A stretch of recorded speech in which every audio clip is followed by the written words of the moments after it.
Saúde os irmãos com a graça e a paz do Senhor. Pedi que os irmãos abram em Romanos capítulo 5, do versículo 1 ao versículo 5.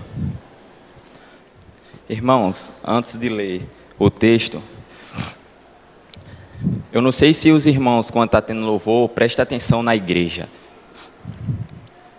Eu não sei quais os problemas que há, se há problemas entre os irmãos, mas os irmãos conseguem enxergar a beleza da igreja do Senhor. Nós deveríamos, irmãos, ser obrigados a enxergar a beleza da igreja do Senhor. Vocês escutaram o último louvor? Ele é exaltado. Foi o Deus exaltado que permitiu que a gente estivéssemos aqui hoje. E o Deus exaltado uniu pessoas de diversas regiões, de diversas classes sociais, de diversas cores de peles. Vocês conseguem enxergar a beleza que é a igreja do Senhor? Nós temos que enxergar a beleza que é a igreja do Senhor, irmãos. Se você não acha a igreja do Senhor bela, você está errado. A igreja do Senhor é bela. A igreja do Senhor falha, mas a igreja do Senhor é bela. É um corpo com vários membros, o corpo de Cristo, e ele é belo. Vamos ler Romanos capítulo 5. Eu vou ler os ímpares e os irmãos os pares. Diz assim, Romanos capítulo 5, versículo 1. Justificados, pois, mediante a fé, temos paz com Deus, por meio do nosso Senhor Jesus Cristo.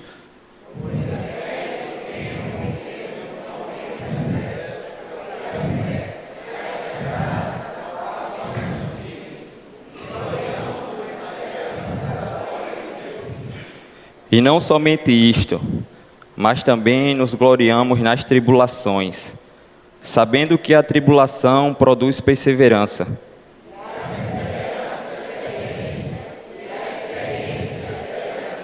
Ora, a esperança não nos deixa decepcionados, porque o amor de Deus é derramado em nosso coração pelo Espírito Santo que nos foi dado.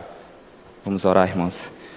Amado Deus, nós louvamos ao Senhor, Deus, e te agradecemos pelo privilégio, Deus, de fazer parte do corpo do Senhor Jesus Cristo. Louvamos ao Senhor, Deus, porque estamos unidos na pessoa de Jesus Cristo. Louvamos ao Senhor porque temos o vínculo de amor, Deus, o Espírito Santo que nos foi dado. Louvamos ao Senhor porque o amor do Senhor, o amor que pertence ao Senhor, o amor que se origina no Senhor, foi derramado sobre nós e permanece no nosso coração, Senhor. Louvamos ao Senhor porque o Senhor justificou, Deus, aquele que está em Cristo. Louvamos o Senhor porque aquele que foi justificado tem paz com o Senhor. Louvamos o Senhor, Deus, porque aquele que foi justificado tem acesso à presença do Senhor. Louvamos ao Senhor porque aquele que o Senhor justificou, Deus, o Senhor também deu alegria ao teu povo. O teu povo é um povo que tem que se alegrar no Senhor. O teu povo, Deus, é um povo que se alegra na beleza do Senhor, Deus. Louvamos ao Senhor porque não nos alegramos apenas, Deus, na esperança da glória do Senhor. Não nos alegramos apenas, Deus, na confiante salvação que temos, mas nós nos alegramos também, Deus, nas tribulações, sabendo que ela produz perseverança, experiência, esperança, Deus. Porque o teu amor foi derramado no nosso coração, Deus. E nós louvamos o teu santo nome, Deus, porque o Deus exaltado providenciou todas essas coisas para pessoas caídas que estão aqui diante do Senhor para cultuar o teu santo nome, Deus. E nós pedimos ao Senhor, em nome de Jesus, que o teu Santo Espírito ilumine o nosso coração, Deus, e aplique a palavra do Senhor ao nosso coração, para que a gente seja consolado, confortado, fortalecido, Deus, e que a gente saia daqui, Deus, mais parecido com o Senhor Jesus Cristo, Deus. Que o Senhor receba a glória para sempre, que a tua igreja seja edificada e que o teu reino avance, Senhor. Essa é a nossa oração, Senhor. Em nome de Jesus. Amém. Irmãos, havia um rapaz, na verdade há um rapaz, que numa conversa ele expressou a mim a vontade de, num ambiente de trabalho, ele subir de posição. E a ideia que é na cabeça dele, a mudança de posição, a mudança de estado, a mudança de cargo é por mérito, é por conta daquilo que ele faz. Por quê? Porque dentre as pessoas que ele trabalha, ele é o mais antigo. E quase sempre, eu vejo isso, ele é a pessoa que mais produz. O texto diz assim, irmãos: justificados, pois, mediante a fé. Mas o que significa ser justificado? No Antigo Testamento, irmãos, o significado de ser justificado é declarar judicialmente que o estado de uma pessoa está em harmonia com as exigências da lei. É isso que é ser justificado. É declarar uma pessoa justa, dizendo: todas as exigências da lei estão ok. Mas no Novo Testamento também significa a mesma coisa, principalmente nas epístolas de Paulo. Significa declarar, em termos legais, que as exigências da lei, que o estado de uma pessoa, com base na justiça de Jesus Cristo, o estado daquela pessoa agora é de declarado justo. Antigo Testamento, a pessoa é declarada justo. É um termo legal, é um termo judicial, é Deus declarando uma pessoa justa. No Novo Testamento, significa a mesma coisa. As exigências da lei estão satisfeitas. O texto começa dizendo: justificados, pois, mediante a fé. E a gente sabendo o que é isso, irmão, justificação é o ato declaratório de Deus de declarar pessoas ímpias, pecadoras, com base na justiça de Jesus Cristo, pessoas justas. Isso é ser justificado. Mas vamos meditar agora no tema, o Deus que justifica. O Deus que justifica. Em primeiro lugar, irmãos, o Deus que justifica traz paz com Ele. Versículo 1. Justificados, se a gente é justificado, alguém nos justificou. Justificados, pois, mediante a fé, temos paz com Deus por meio de nosso Senhor Jesus Cristo. O Deus que justifica é o Deus que traz paz, irmãos, com Ele mesmo. Mas a gente pode perguntar ao texto: eu necessito ser justificado? Por que eu necessito ser justificado? Por que eu necessito de justificação? Eu vou falar é um linguajar bíblico, irmãos. Se vocês quiserem ler, tem Romanos do 1 ao 3, mas também tem Isaías 59.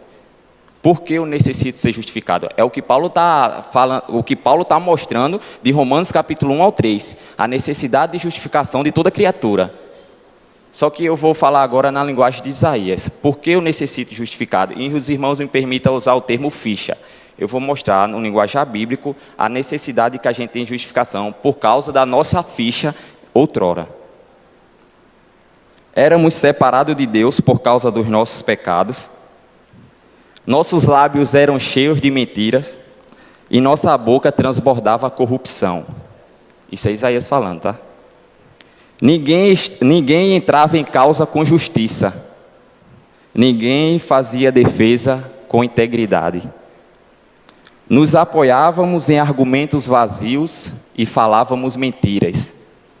Concebíamos a maldade e gerávamos iniquidade. As nossas obras eram más. E atos de violência estavam em nossas mãos. Nossos pés eram rápidos para o mal. Não sabíamos onde encontrar paz. Não entendíamos o que significava ser justo. Porque eu necessito de justificação. Isso é a nossa ficha, só que ele ainda continua falando. Traçávamos caminhos tortuosos, e quem os seguiam não sabiam o que é a paz. Não havia retidão em nosso meio, não sabia viver de modo justo. Procurávamos luz, mas só encontrávamos trevas. Procurávamos claridade, mas andávamos na escuridão. Mesmo no mais claro meio-dia, tropeçávamos como se fosse noite. entre os vivos, éramos como os mortos. Isso aqui lembra o que Paulo disse, né, irmãos? Que a gente estava morto e delito e pecado. E a gente começa a raciocinar de onde Paulo tira as coisas que ele fala. Não é da mente dele. Pensávamos somente em pecar. Por onde passávamos, deixávamos destruição e sofrimento. Eram essas coisas que havia na nossa ficha, irmãos. Por que eu necessito de justificação? Por que o ser humano necessitava de justificação? Tem condição de qualquer ser humano, não importa se ele é rei ou se ele é escravo, nessa situação, diante de um diagnóstico desse de Isaías, ele ter paz com Deus? Há condição de um servo ter paz com Deus diante dessa... O texto de Isaías vai dizer que só pensávamos em pecar. Paulo vai dizer em Romanos capítulo 3 que nossa boca era como um sepulcro. Por que eu necessito de justificação? Porque não tem condição de homem nenhum, irmãos, estar em paz com Deus diante dessa situação. Nenhum homem, pobre ou rico, preto ou branco, rico ou pobre, pode ter paz com Deus diante dessa situação. Era isso que constava na minha ficha. Eu, Jonas, eu era um transgressor da lei do Senhor. Eu não estava em conformidade com a lei do Senhor. Eu era um pecador, eu sou um pecador, só que eu transgredia a lei do Senhor decididamente.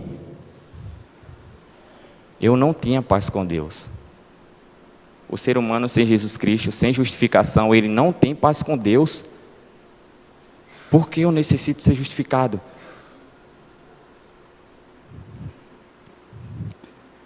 A condenação era certa, irmãos. Eu seria condenado. Qualquer pessoa que não seja justificado, se ele não se arrepender até o seu último fôlego de vida, ele será condenado. E mais, no presente, ele é um rebelde contra Deus e Deus está agindo como inimigo dele. E a fúria de Deus vai alcançar ele. E a fúria do Senhor, a santa ira do Senhor vai alcançar ele. E ele vai ser jogado como que joga uva no lagar. E ele vai ser pisado pelos pés de bronze do Senhor Jesus Cristo. E o sangue vai escorrer como escorre o suco da uva. E ele vai querer morrer e ele não vai poder morrer. Ele vai dizer, montes caiam sobre mim. Ele vai desejar a morte, mas a morte não vai alcançar ele. Por que eu necessito ser justificado? Porque o ser humano necessita de justificação. Por causa dessa condição do ser humano, irmãos. O ser humano é um rebelde decidido. O não cristão, ele só pensa em pecar. A gente luta. Mas esse era o nosso estado. Eu seria condenado, irmãos. Não é possível, irmão, nenhum ser humano ter paz com Deus diante desse diagnóstico. Só que a igreja do Senhor louva o Senhor, irmãos. Pode louvar o Senhor porque em outro momento Paulo disse que aos que chamou, aos que Deus chamou, a esses também justificou. E a gente entende, irmãos, o que é a justificação. Porque Deus chama, por meio do Evangelho, um convite. E quando o Espírito Santo age no coração da pessoa e a pessoa só responde, Deus declara aquela pessoa justa. No tribunal de Deus, a justificação não é um ato dentro da pessoa, é um ato lá no tribunal de Deus. É Deus declarando a pessoa justa, como diz o texto, por meio do nosso Senhor Jesus Cristo. A gente tem que entender, irmãos, a fé não traz paz a ninguém. A justificação não traz, a fé não traz justificação a ninguém. O homem é justificado por causa daquilo que Jesus Cristo fez. A fé é um instrumento que Deus usa para que a gente se aproprie dessa verdade. O que justifica é o Senhor Jesus Cristo. É isso que Paulo vai dizer em Romanos capítulo 4, no versículo 25. Que ele foi entregue por causa dos nossos pecados e foi ressuscitado por causa da nossa justificação. Então ele começa, tendo sido, pois, justificado. O certo seria assim, tendo sido, pois, justificado. Na NVI tem assim, porque tendo sido, pois, olha para trás, porque Cristo morreu por causa dos nossos pecados e ressuscitou por causa da nossa justificação. Então, tendo sido, pois, justificado. Por que Deus nos justifica, irmãos? Porque nós necessitamos de justificação. Porque é a única forma da gente ter paz com Deus. É a única forma do ser humano caído ter paz com Deus, irmãos. É Deus declarando Ele justo. É a única forma, irmãos. E como consequência da justificação, irmãos, temos presentemente e duradouramente, irmãos, paz com Deus. Hoje temos paz com Deus. Amanhã nós continuaremos tendo paz com Deus. Daqui a 10 anos nós continuaremos tendo paz com Deus. Daqui a 50 anos, 100 anos, 1 milhão de anos, a gente continuará tendo paz com Deus, porque a paz com Deus é um fruto da justificação, é consequência da justificação. Justificados, pois, mediante a fé, temos paz com Deus. Paz com Deus é a consequência da justificação. Ninguém tira essa paz. Ninguém, irmãos, é um estado que a gente tem agora diante de Deus. A gente tem paz com Deus. Não é paz de Deus, não, é paz com Deus. A gente tem paz com Deus porque a gente, num momento, no passado, a gente foi justificado. Por isso que a gente tem paz com Deus. Por isso que a gente necessita de justificação, para a gente ter paz com Deus. A justificação é o fruto, e para a gente, a paz é um fruto da justificação, e para a gente desfrutar desse fruto, a gente necessita ser justificado, irmãos. Senão a gente não desfruta de paz com Deus. O Deus que justifica é o Deus que traz paz com Ele. Nós necessitamos de ser justificado, ou melhor, aquele que ainda não é justificado, ele necessita ser justificado porque ele está em rebelião contra Deus. Ele não tem paz com Deus. A mente só pensa em pecar, a sua boca é como um sepulcro. Por onde passa, deixa destruição e sofrimento. Em plena luz do dia, ao meio-dia, ele anda como se fosse noite. Precisamos, ou melhor, o que ainda não é justificado, necessita ser justificado para que ele desfrute de paz com Deus. O Deus que justifica, irmãos, traz paz com Ele. Porque eu disse que a fé não traz paz, irmãos. Jesus Cristo, o apóstolo Paulo disse, porque Ele é a nossa paz. O apóstolo Paulo não disse, a fé é a nossa paz. Porque Ele é a nossa paz, Efésios, capítulo 2. Cristo é a nossa paz. A gente cantou, irmãos, e príncipe da paz, não é a fé. A fé é um instrumento que Deus usa para a gente se apropriar dessas verdades, para a gente se agarrar com essas verdades. Ela é um instrumento, ela é um meio. O que traz paz é Jesus Cristo, o que traz justificação é Jesus Cristo. Somente Cristo, irmãos. É por meio dele que somos justificados. É por meio dele que nós temos paz com Deus. Em segundo lugar, irmãos, o Deus que justifica dá acesso a Ele e alegria duradoura, irmãos. O Deus que justifica dá acesso a Ele e alegria duradoura.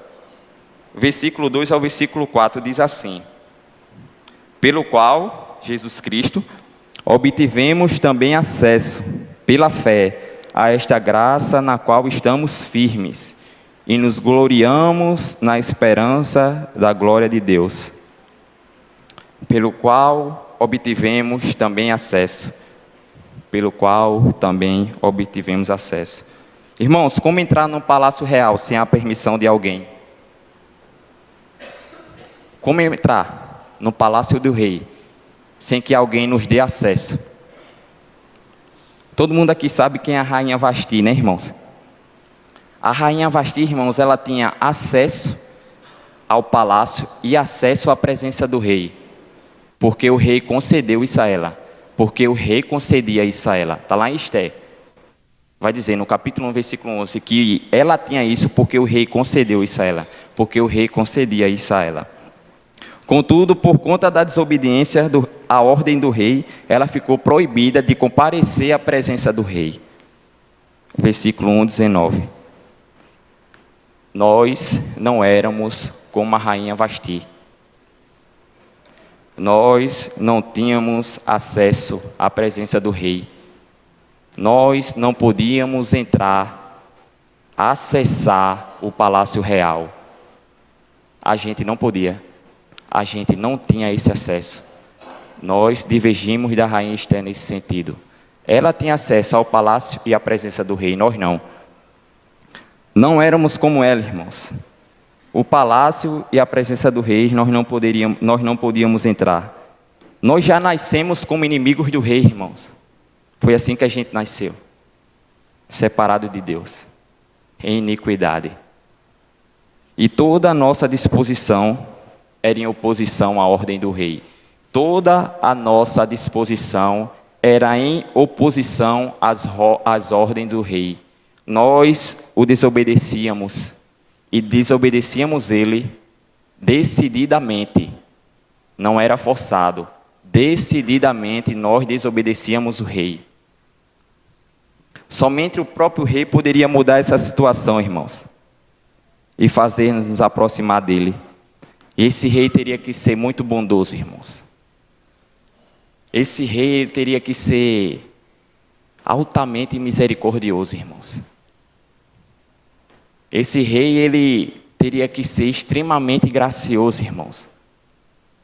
E louvado seja Deus, irmãos, porque ele foi misericordioso, extremamente bondoso, infinitamente glorioso, irmãos. Ele nos deu esse acesso, irmãos. Louvado seja Deus, irmãos, porque o rei foi tudo isso, misericordioso, bondoso e gracioso. O rei foi, o rei é, e o rei continuará sendo todas essas coisas, irmãos. Por causa do que Jesus Cristo fez, fomos declarados justos, temos paz com Deus e também acesso ao trono da graça, irmãos. Irmãos, a gente tem acesso à presença do rei. Já imaginou, irmãos? O rei dos reis, o senhor dos senhores, o soberano, aquele que é soberano sobre a terra, aquele que é soberano sobre todas as coisas, aquele que no céu milhares e milhares de anjos e todas as criaturas dia e noite estão lá dizendo: santo, santo, santo é o Senhor dos exércitos. A ele honra, glória, poder, domínio, majestade, glória pelos séculos dos séculos.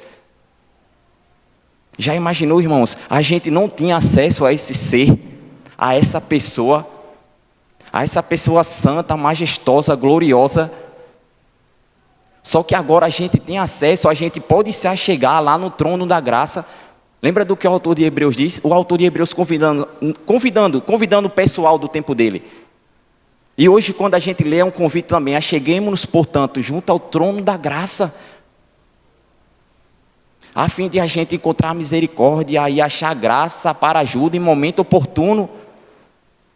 Será que ele ia convidar uma pessoa que não tinha acesso a ele para entrar? Imagine, irmãos, no Santos dos Santos. Irmãos, isso é um privilégio de poucos. Vocês lembram, vocês sabem que só quem entrava no Santo dos Santos era o sumo sacerdote. Foi um benefício dado a uma única tribo e a uma única pessoa. O sumo sacerdote, uma vez por ano. A gente tem acesso a esse ser, irmãos, a essa pessoa gloriosa, ao rei eterno, imortal, ao rei eterno, irmãos, aquele que não tem princípio nem fim, aquele que é antes de todas as coisas, existia antes de tudo existir.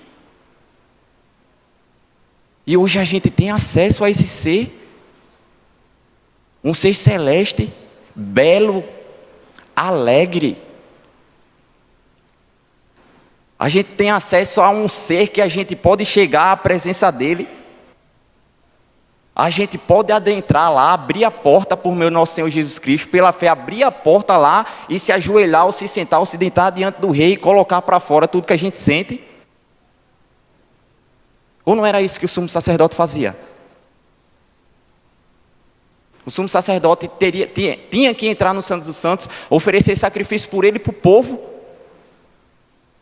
Imagina a dor que o sumo sacerdote não sentia. Imagina o sumo sacerdote no tempo de Jeremias. Um sumo sacerdote fiel.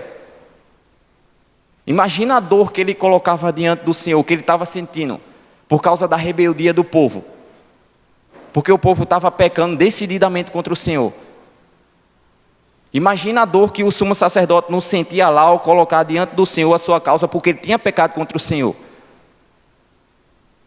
Só esse cidadão, só esse cristão tinha acesso ao Santo dos Santos, à presença do Senhor, somente o sumo sacerdote. Hoje cada um, irmãos, que está em Jesus Cristo, tem acesso a Deus, ao Pai, ao Rei, ao Senhor dos Senhores, ao soberano do Rei da Terra. Todo servo que está em Cristo Jesus tem acesso a Deus. O autor dos Hebreus disse que a gente tem acesso pelo vivo e novo caminho. A gente sabe qual é o caminho. Jesus Cristo disse: eu sou o caminho. Não há outro meio, irmãos, de ser introduzido à presença do Senhor, ao trono da graça, se não for por meio do nosso Senhor Jesus Cristo. E a gente tem acesso, irmão. Não importa a hora do dia, irmão. Não importa o dia. A gente tem acesso diariamente, irmão. Não é só uma vez por ano, não, que a gente tem que adentrar no Santo dos Santos, não. É todos os dias. A gente tem que desfrutar disso, irmãos. Toda vez que Moisés se achegava ao Senhor, o rosto dele saía brilhando e ele tinha que cobrir o rosto. Toda vez que a gente se achega diante do Senhor, irmãos, Deus nos humilha. A gente sai mais humilde. A gente se torna cada vez mais servo. E cada momento desse é Deus transformando a gente de glória em glória à imagem de Jesus. A gente tem acesso a Deus, irmãos. O Deus que justificou a gente deu acesso a Ele, à pessoa dEle. A gente deve desfrutar disso. O que tem impedido a gente de desfrutar disso, irmãos? O que tem me impedido de desfrutar da presença de Deus? A gente não fez nada na justificação, eu sei. Mas vocês sabem o que custou. Terça, quinta e domingo. A gente sabe o que custou. A gente escuta terça, quinta e domingo e diariamente o que custou a justificação e o acesso a Deus. O Filho de Deus teve que assumir a natureza humana, se humilhou, foi transpassado, foi moído por conta das nossas iniquidades, foi atravessado por pregos. Homens malignos o crucificaram, desejaram e atuaram ativamente para matar ele, e mataram, crucificaram ele. Mas isso era plano do Deus Trino.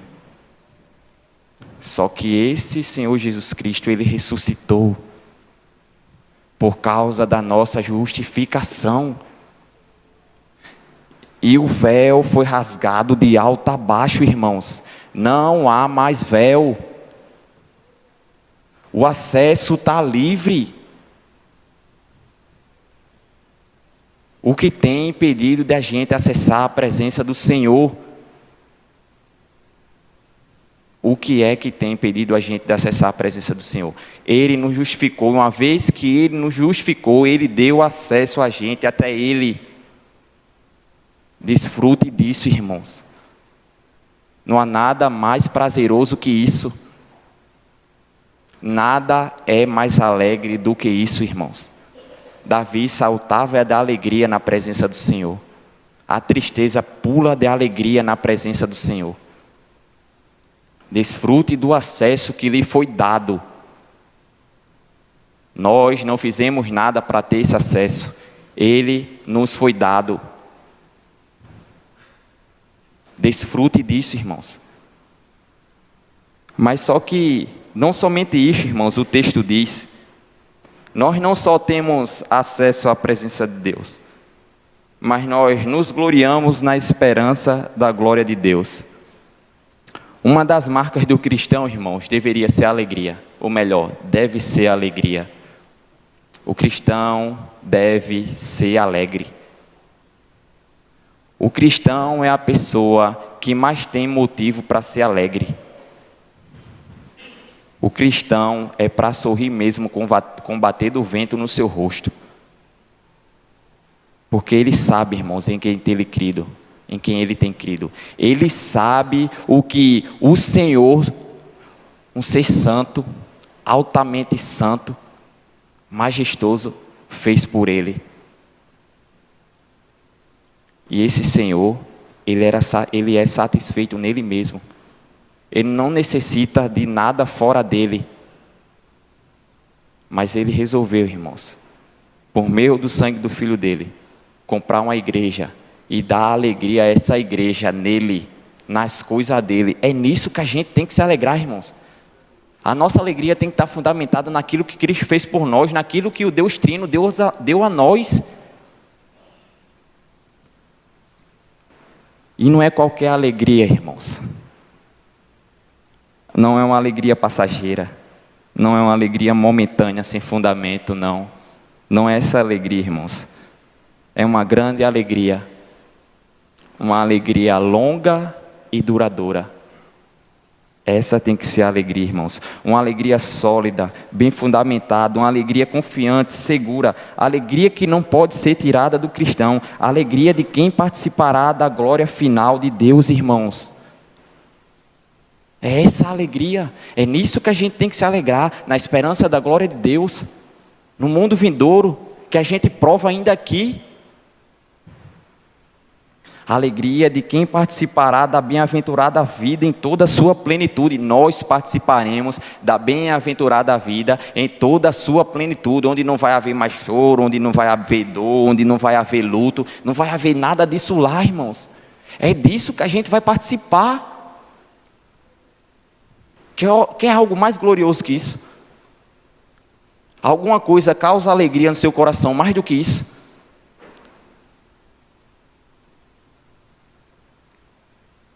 Devemos sim nos alegrar, irmãos. E digo mais, tem que ser aquela alegria exposta pelo apóstolo Pedro. Lembra qual é a alegria que ele diz no capítulo 1? Alegria indizível, indescritível e cheia de glória. É dessa forma, irmãos, que a gente tem que se alegrar. Alegria indescritível, indizível e cheia de glória. O Deus que justifica, Ele não somente dá paz com Ele, Ele não só apenas nos justifica, agora tem consequência, Ele dá paz com Ele. Ele dá acesso a Ele. E Ele dá alegria a gente nas coisas deles, irmãos. Nas coisas dEle. Mas o texto continua dizendo, e não somente isto, mas também nos gloriamos nas tribulações. Tira da cabeça, irmãos, que o sofrimento não é coisa de Deus. Olha para a cruz e ali veja se o sofrimento não é coisa de Deus. Quer uma expressão, irmãos, de sofrimento maior do que aquela? A cruz do Calvário, um justo sendo condenado da pior forma possível. Lucas vai dizer que aquilo ali era como que um espetáculo. Sofrimento é coisa de Deus, sim. E Deus usa isso para a glória dele. E não somente isto, mas também nos gloriamos na tribulação. E a tribulação, irmãos, aqui a ideia é um ato de prensar. Já viram uma prensa? Prensando toalha, por exemplo. As toalhas são estocadas e a prensa vai prensando, esmagando a toalha. Tribulação aqui é o ato de imprensar mesmo, pressão. É isso aqui, é angústia, uma angústia interna que pressiona a gente, que a gente não vê mais saída, a gente se sente encurralado, a gente diz, não tem mais opção não. A tribulação é isso que ele está dizendo. É você sendo pressionado, você sendo imprensado. É dor, irmãos. É muita dor. A tribulação, e não somente isso, mas também nos alegramos na tribulação, nesses atos, irmãos, de ser imprensado, de ser prensado, de estar encurralado, sem opção, porque a perseverança, ela produz alguma coisa, o texto diz. A tribulação, ela produz perseverança. E o que é perseverança que Paulo está dizendo, irmãos? Perseverança, irmãos, no Novo Testamento é a característica de uma pessoa que não se desvia do seu propósito, nem da lealdade, a fé dela e a piedade, mesmo diante, irmãos, das maiores provações e sentimentos e sofrimentos. Quando Paulo diz aqui, e não somente isso, mas nos alegramos também nas tribulações, nesses atos, nessa pressão, e a gente está sendo imprensado, se sentindo encurralado, sem saber para onde correr, sem saber para onde correr. A gente não sabe mais o que fazer. Isso é o que Paulo está dizendo, tribulação, mas ela produz alguma coisa. Essa dor produz alguma coisa, essa angústia produz alguma coisa, essa ansiedade ela vai produzir alguma coisa. A dor externa que é provocada pelas coisas do mundo, ela vai produzir alguma coisa. As dores internas que a gente passa, vai desaguar em alguma coisa. Lembra do capítulo 24 de Mateus, o que Jesus Cristo disse? O que viria? Ia vir fome, ia vir guerra, e pessoas iam ficar ansiosas. Ia ter dor, ia ter tribulação, grandes tribulações. Fome. Todas essas coisas causam dores, irmãos. Brigas, divisões, tribulação, irmão, dói demais, deixa a gente angustiado, e a expressão é bem certa mesmo, irmão, a gente se sente encurralado, mas ela produz perseverança, não para, a pessoa persiste, pacientemente, a pessoa continua, constantemente, mesmo diante dessa pressão, mesmo diante dessas dores, a tribulação ela produz perseverança. A perseverança, irmãos, não para, ela produz experiência. É a ideia de ser aprovado, caráter aprovado, é uma pessoa que passou por uma prova e agora está aprovado. E nos alegramos também nas tribulações, nas dores, nas lutas, nas guerras, quando a gente chora, quando a gente se sente desesperado, que não há para onde correr, sem opção, encurralado, porque ela vai produzir perseverança. Um caminhar paciente, mesmo diante da dor. E essa esperança, irmãos, ou melhor, e essa perseverança vai produzir caráter aprovado. Um exemplar, experiência. Você vai poder ajudar outras pessoas com as dores que está passando. Após ser aprovado, após a aprovação, vem esperança, confiança da eterna salvação, que deu o Deus que justificou a gente, que deu paz com Ele, que trouxe acesso a Ele, que nos dá alegria na bonança e que nos dá alegria também nas dores. Será que Ele não dará com Ele todas as outras coisas? Esperança, confiança da eterna salvação, irmãos. O Deus que justifica, Ele traz paz com Ele. Ele nos dá acesso a Ele. Ele nos dá alegria em tempo bom, mas também nos dá alegria em tempos difíceis. Ele nos dá alegria no meio da dor. Ele nos dá alegria, irmãos, no meio do choro, no meio do sofrimento, no meio das provações. Ele nos dá alegria. Essa é a diferença, irmãos, de uma pessoa crente em Cristo Jesus e uma pessoa que está no mundo. Uma pessoa ímpia, porque ela não sabe como reagir diante do sofrimento. Ela não sabe a quem procurar. Quando ela está sem opção, ela se suicida. Quando está sem opção, ela se mata. Quando ela se sente encurralada, ela faz mal ao outro. O cristão não, irmãos, porque ele tem acesso a Deus, ele age de modo diferente, ele se submete a todas essas coisas com paciência. E quando ele é aprovado, irmãos, confiança da eterna salvação dele é cada vez mais forte.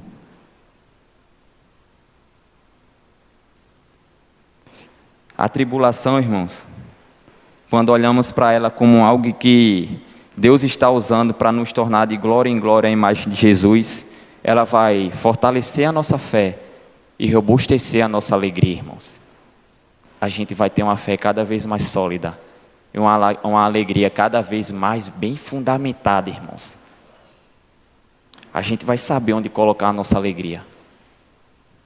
A nossa fé vai estar cada vez mais firme. O sofrimento do tempo presente não pode se comparar com a glória que há de ser revelada em nós. Nós não nos alegramos apenas em tempos bons.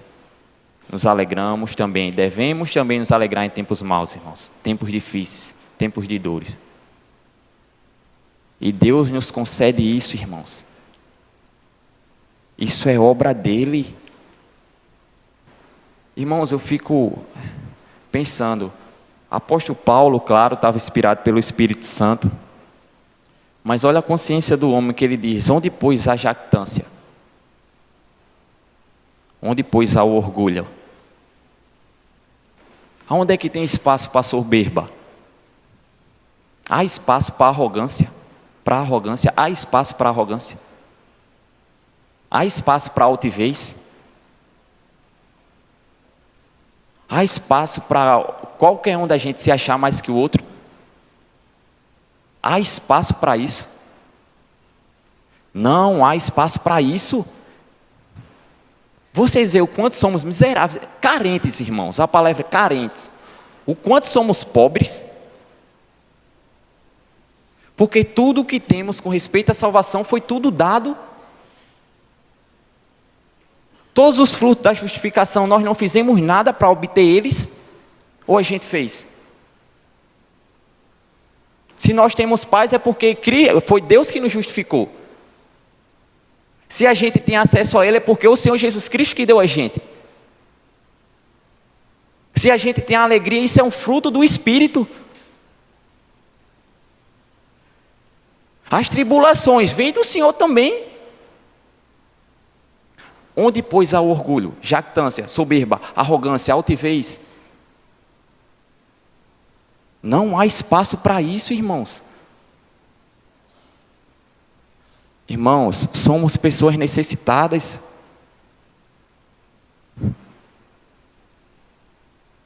A gente depende do Senhor, irmãos. Não somos independentes. Não podemos produzir fé. A alegria é gerada na gente. Não chegaríamos a Deus se não fosse Jesus Cristo dando acesso. A igreja do Senhor é uma serva, irmãos, no mundo. Ou não foi assim com o Senhor Jesus Cristo? O rei se tornou servo. Tudo que nós temos, irmãos, é fruto da graça de Deus. O Deus que justifica, irmãos. Ele dá paz a gente com Ele. Ele nos dá acesso a Ele. Ele traz alegria em tempo bom e em tempo ruim. As tribulações, os sofrimentos da nossa vida, irmãos, estão no controle da mão do Senhor, irmãos. Não fugiu do controle da mão do Senhor. Ele continua governando o mundo. Ele continua sentado no trono inabalável. Os sofrimentos, irmãos, é um meio para nos transformar de glória em glória à imagem de Jesus. Nós estamos sendo participantes do sofrimento de Cristo, não é isso que o apóstolo Paulo diz? Estamos sendo participantes do sofrimento de Cristo. Leonardo Ravenhill disse: primeiro o sofrimento, depois a glória. Como é que quer chegar na glória sem sofrimento? O crente sofre mesmo, irmãos. E se alegre no Senhor por causa disso. Porque se isso não acontece com você, o autor Hebreus vai dizer que a gente não é filho, é bastardo. A alegria deve ser uma marca do cristão, irmãos. Mas o Deus que justifica a gente, Ele dá paz, acesso, alegria. Só que Ele também nos dá do seu amor. Versículo 5. Ora, a esperança não nos deixa decepcionados, porque o amor de Deus é derramado em nosso coração pelo Espírito Santo que nos foi dado. O amor de Deus é derramado no nosso coração. É o amor de Deus. Não é o nosso amor por Deus, é o amor de Deus, irmãos. Mas só a esperança, irmãos, o que é essa esperança? Porque ela não nos deixa envergonhados. Por conta de tudo isso que foi dito, irmãos. E porque o amor de Deus foi derramado no nosso coração. Como esse amor foi derramado no nosso coração, irmãos? Em que tempo isso aconteceu? O texto está dizendo que foi derramado. Irmãos, isso aconteceu em um momento da nossa justificação. Só que esse derramamento do Espírito Santo foi tão perfeito, é tão perfeito que ele permanece. Está dando para entender, irmãos? Esse amor foi derramado no nosso coração. A gente não gerou isso. Não é o amor da gente por ele, é um amor que procede dele, que tem origem nele. É o amor dele, que possui o Senhor. E ele derrama desse amor no nosso coração. E esse derramamento é tão perfeito, irmãos, que ele continua.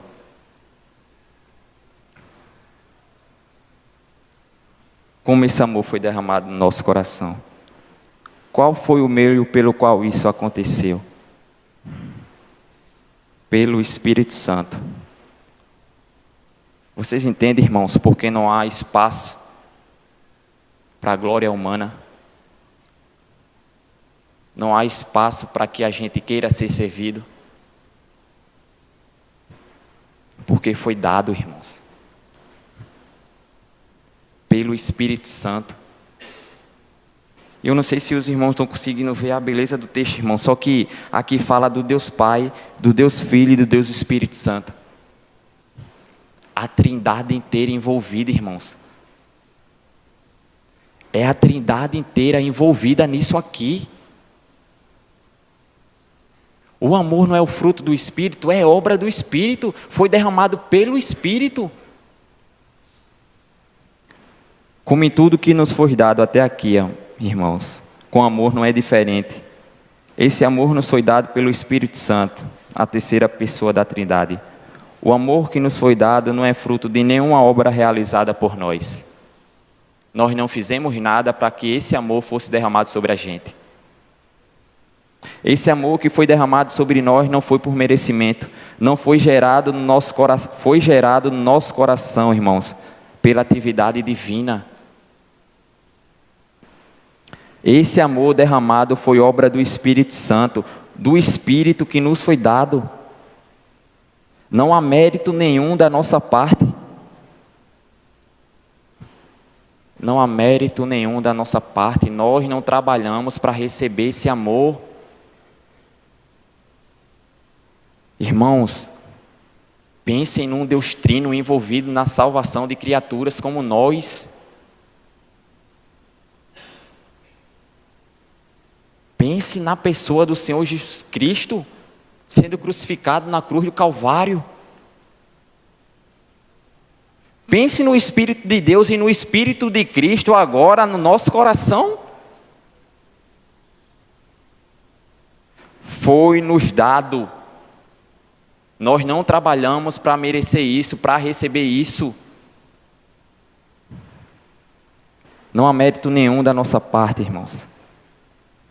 As lutas que passamos, os tombos que levamos, as brigas que travamos, as guerras momentâneas, irmãos, as lágrimas derramadas, nada disso significa que Deus esqueceu de nós.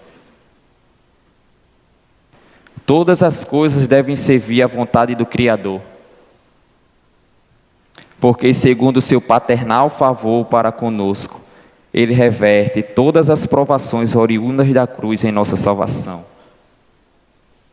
E este conhecimento do amor divino para conosco é instilado no nosso coração, é introduzido no nosso coração pelo Espírito de Deus. Pois as boas coisas que Deus preparou para aqueles que o adoram estão ocultas dos ouvidos, das mentes e dos olhos dos homens. E somente o Espírito Santo pode nos dar todas essas coisas. O derramar que o texto fala, irmãos, significa que a revelação do amor de Deus para com a gente é tão copiosa que enche o nosso coração. E sendo esse amor derramado e permeando cada parte do nosso corpo, mitiga, irmãos, todas as nossas dores e todos os nossos sofrimentos.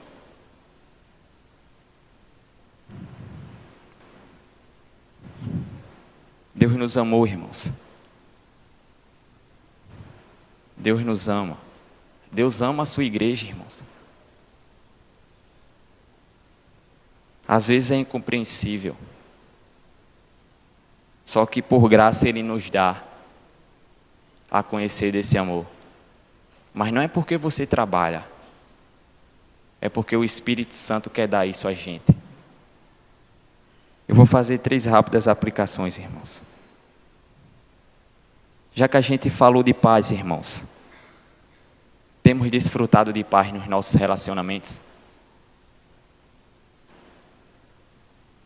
Temos desfrutado de paz no nosso ambiente de trabalho? Temos desfrutado de paz no nosso casamento? Porque se a gente tem paz com Deus, a gente tem que desfrutar dessa paz. E ela vai desaguar em algum lugar. No nosso casamento, temos desfrutado dessa paz? Ou é só guerra, irmãos?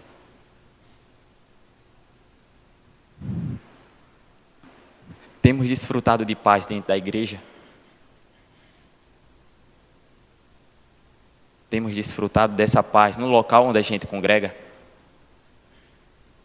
Nós temos trabalhado pelo menos para isso?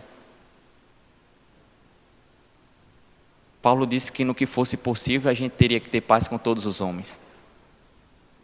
É um desfruto da paz de Deus, de paz com Deus. É um fruto do Espírito Santo. Amor, alegria e paz. Temos desfrutado disso dentro da nossa casa, dentro da nossa igreja, aqui. Aqui é a reunião solene, irmãos, do povo do Senhor. Ele é a nossa paz. Nós temos que desfrutar de paz dentro da igreja. Nós temos que desfrutar da paz que temos com Deus dentro da nossa casa, do nosso relacionamento, do nosso casamento. Nós temos que desfrutar dessa paz.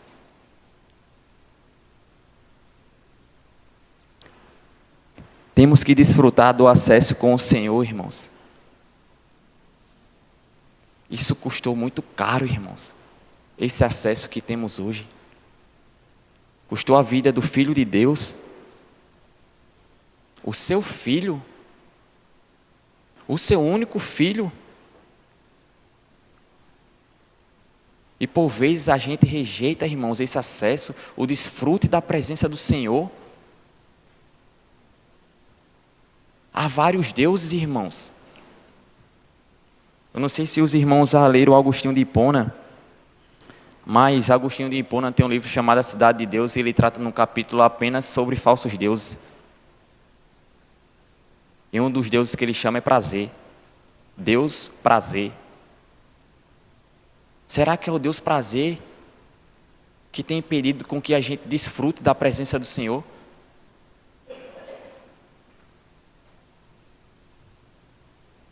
Será que é o Deus Mamon? A correria louca, irmãos, para possuir, só ter, enquanto Deus nos dá. A gente deve desfrutar, a igreja deve desfrutar, irmãos, desse acesso que temos.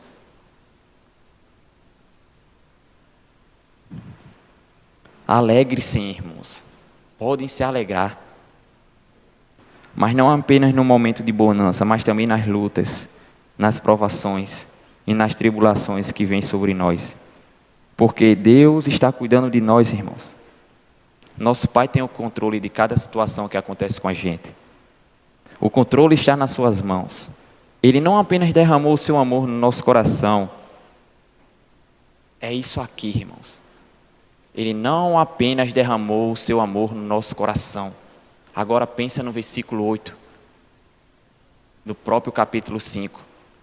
Mas Ele prova o seu próprio amor para conosco, pelo fato de ter Cristo morrido por nós, quando nós ainda éramos pecadores. Vocês entendem o que é isso, irmãos? Deus provando o seu próprio amor para conosco, pelo fato de o filho dele, o seu único filho, ter morrido por nós quando nós ainda éramos pecadores, inimigos de Deus. Mortos em delitos e pecado, ofendíamos eles diariamente, por querer. E se era por ignorância, era pecado também. Devemos nos alegrar, irmãos. É Deus derramando o seu próprio amor e provando ele a nós. Como pode um ser exaltado, provado o seu amor para criaturas caídas, que resolveu ofender ele? Como pode ele derramar o seu amor? Como pode o Espírito dele agir em nós e fazer com que esse amor permaneça no nosso coração? Como pode? Isso é graça, irmãos, o nome disso. É misericórdia, é bondade, é tolerância. É o nome dessas coisas. Alegre sim, porque Deus derramou o seu amor no nosso coração, e esse amor permanece. Só que ele ainda prova, quando a gente olha para a cruz do Calvário, e vê que o filho dele foi morto lá, que ele substituiu a gente, e a ira de Deus foi nele e não em nós.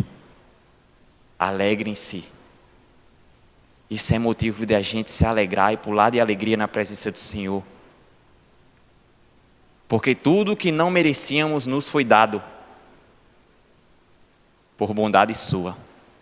Justificação, paz, acesso, alegria, amor, a divindade.